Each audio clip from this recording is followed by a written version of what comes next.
Salve, salve galera, eu sou Guilherme Praça, mediador de História do Polo Gianete Manarino de Campo Grande e hoje nós vamos falar sobre a Guerra Fria e os processos de libertação da Ásia e da África. Bom, para a gente começar, vamos falar o que foi a Guerra Fria, né? A Guerra Fria, ela é como denominamos o contexto político internacional que se configura após a Segunda Guerra Mundial com o crescimento de duas superpotências, Estados Unidos e União Soviética, que saem da Segunda Guerra como as grandes vencedoras desse conflito, ok?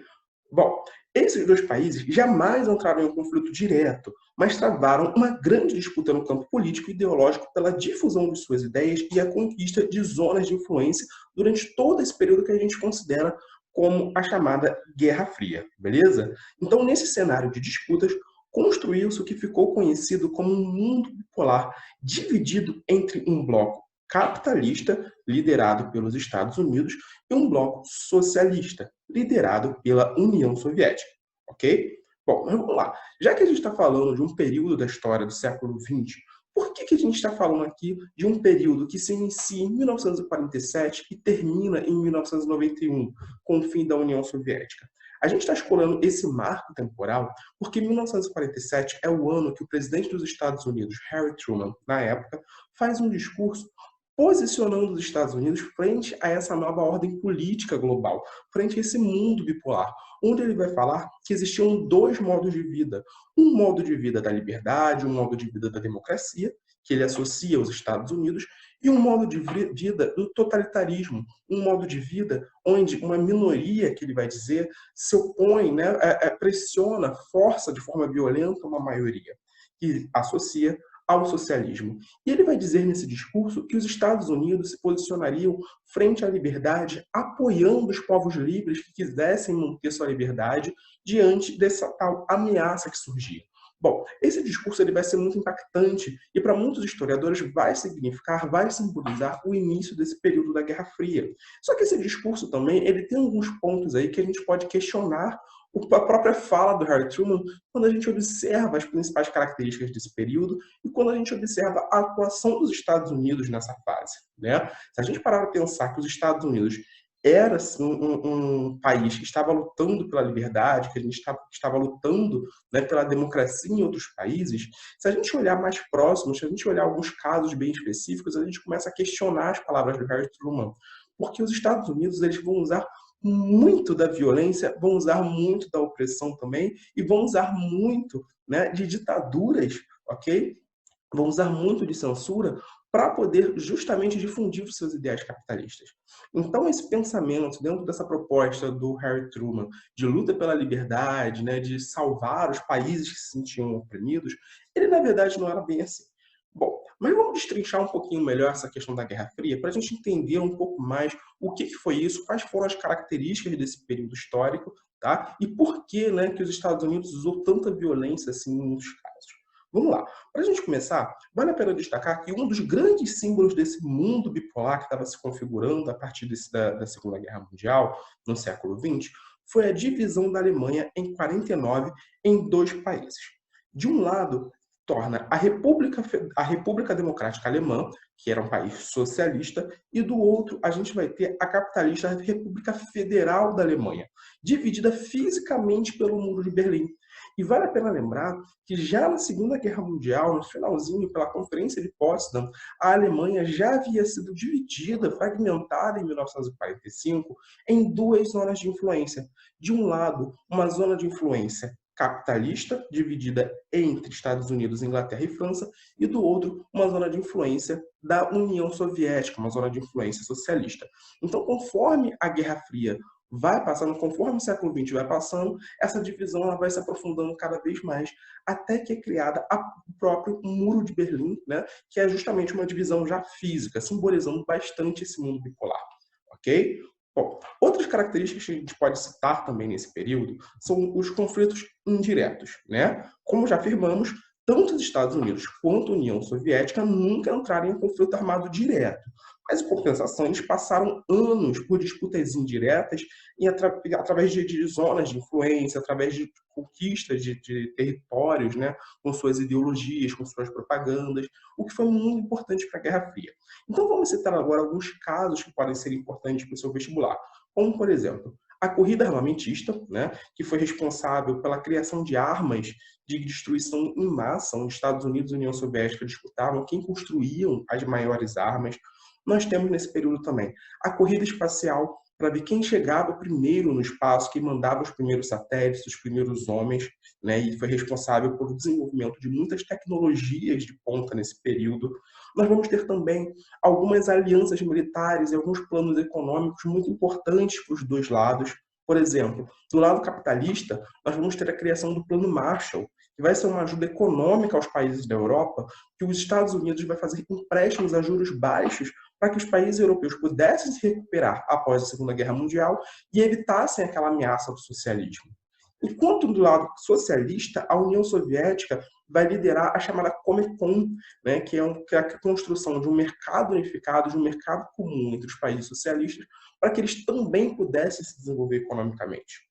E na questão da aliança militar, se de um lado nós vamos ter no bloco capitalista a OTAN, que é a Organização do Tratado do Atlântico Norte, do lado socialista nós temos o Pacto de Varsóvia, que também é um grupo armado, né, liderado pela União Soviética, que justamente visava se proteger de futuro de um possível ataque do bloco capitalista, beleza? Então, essas foram as divisões. Apesar do Pacto de Varsóvia nunca ter sido utilizado em alguma guerra, a OTAN, ao contrário, ela foi bastante utilizada. A OTAN foi utilizada em guerras como a Guerra da Coreia, por exemplo.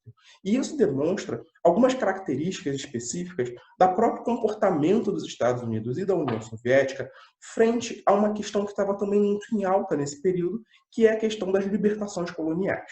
Bom, vamos lá. Ambos os países apoiaram essas independências, ambos os países apoiaram esses processos de libertação colonial, principalmente através de votos na ONU. Só que, do lado socialista, a União Soviética não chegou a enviar tropas, não chegou a enviar soldados para o campo de batalha para apoiar algum processo de independência. Ela foi muito mais de treinar guerrilheiros, treinar políticos, enviar dinheiro, enviar munição, enviar armas.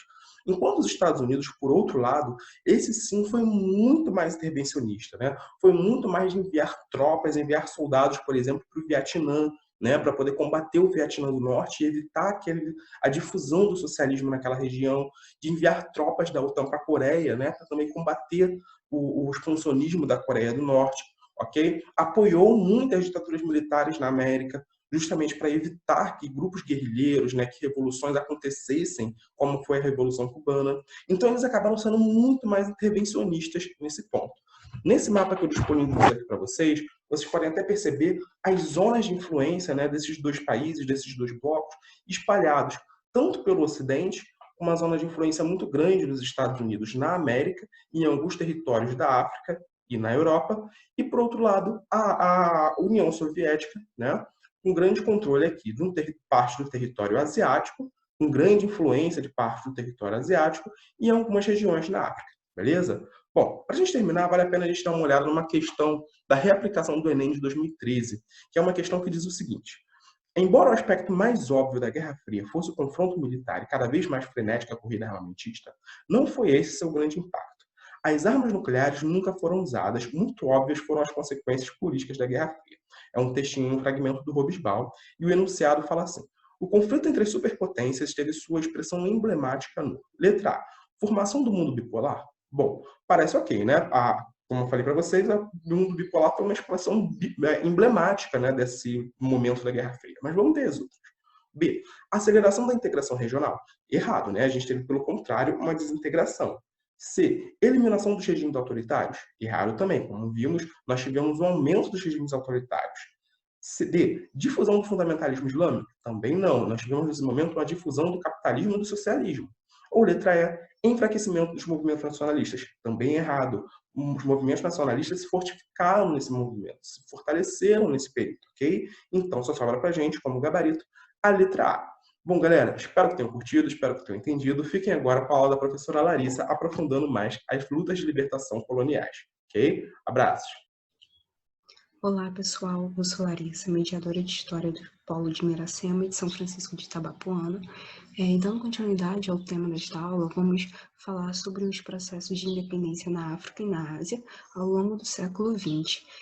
Compreendendo o papel do contexto da Guerra Fria e dos movimentos internos nas colônias em prol da libertação e autodeterminação destes povos. Vocês podem encontrar esse conteúdo no módulo 2 da apostila, nas páginas 64 até 76. E para começarmos a pensar sobre este tema, vamos ler esta citação do historiador Mark Ferro, que questiona o seguinte: devemos o fim da colonização à luta de libertação dos povos subjugados e vencidos e só ela, ou temos de imputá-la também à decadência das metrópoles, incapazes de administrar o imenso capital que haviam acumulado? Ou terá ele sido resultado das pressões do mundo exterior conjugado a outros fatores? Bom, vamos pensar, então, vamos analisar os processos de independência a partir destas indagações. Tendo, então, como precedente o contexto histórico debatido na aula da semana 29 sobre imperialismo e Primeira Guerra, veremos agora que, desde o fim do século XIX, movimentos políticos e guerrilhas se organizavam na África e na Ásia, reivindicando a libertação e autonomia dessas regiões, como podemos ver na charge aqui destacada, que enfatiza a ação conduzida pelos povos colonizados na África, expulsando os colonizadores europeus. Podemos afirmar que as ações constantes de resistência, como rebeliões, desobediência civil, luta armada, somadas ao crescimento de ideologias nacionalistas e antirracistas, como o pan-africanismo, o pan-arabismo e a negritude, contribuíram para a crise do colonialismo e para a emancipação da África e da Ásia. Além disso, as metrópoles europeias estavam enfraquecidas, enfrentando dificuldades econômicas e questões internas após as duas grandes guerras mundiais, sobretudo após a Segunda Guerra. A crença na superioridade do homem branco europeu e ideologias racistas foram perdendo força e sendo bastante criticadas depois da Segunda Guerra e queda do nazismo. E, por fim, a Guerra Fria também teve sua importância nas lutas anticoloniais do século XX, como o mediador Guilherme havia explicado anteriormente, na medida em que havia os interesses da União Soviética e dos Estados Unidos em ampliar seus respectivos blocos de países aliados, apoiando os movimentos de independência. As independências dos países africanos ocorreram a partir de diversas formas de luta, por exemplo, através da resistência pacífica, da não-violência aos moldes das ideias de Gandhi e fazendo acordos e tratados com as metrópoles visando a independência. Havia os casos também de luta armada e formação de guerrilhas contra os exércitos metropolitanos, como aconteceu com as colônias portuguesas de Guiné-Bissau, Angola e Moçambique. Muitas dessas guerrilhas tinham filiação socialista e isso levava à interferência de países como Estados Unidos, União Soviética, China, Cuba e até da África do Sul, que era controlada por uma minoria branca. Junto a isso, na região sul do continente se destacou a luta contra o apartheid, que vamos detalhar mais à frente. Em relação à luta anticolonial na África, vamos nos deter em alguns casos específicos do Império Colonial Português, cujas colônias foram as últimas a conseguirem a independência. De 1932 a 1974, Portugal viveu sob o regime ditatorial salazarista, que não se mostrou disposto a negociar as independências de suas colônias, mesmo enfrentando as forças guerrilheiras em confrontos que causaram milhares de mortes. Conforme as guerras de libertação se prolongavam em Angola, Moçambique e Guiné-Bissau, o desgaste da ditadura salazarista em Portugal se acentuou, culminando num golpe organizado pelas forças militares, que passou a ser chamado de Revolução dos Cravos. Aqui nós temos uma sequência mostrando os anos de independência das ex-colônias portuguesas na África. Guiné-Bissau em 1974, Cabo Verde, Angola, Moçambique e São Tomé e Príncipe em 1975. E cito Moçambique como um claro exemplo dos efeitos das disputas da Guerra Fria sobre a África, em que a Frente de Libertação de Moçambique, a Frelimo, partido de esquerda, liderou a independência do país, mas teve de enfrentar a oposição do grupo anticomunista Resistência Nacional Moçambicana, a RENAMO, que era apoiado pela África do Sul e pelos Estados Unidos. Essa disputa gerou uma guerra civil que durou até 1992. Em relação à África do Sul e ao apartheid, a minoria branca desse país, que foi uma colônia britânica até 1961, formulou uma série de leis que resultaram na política do apartheid, se tornando um sistema legal na África do Sul de 1948 até 1992.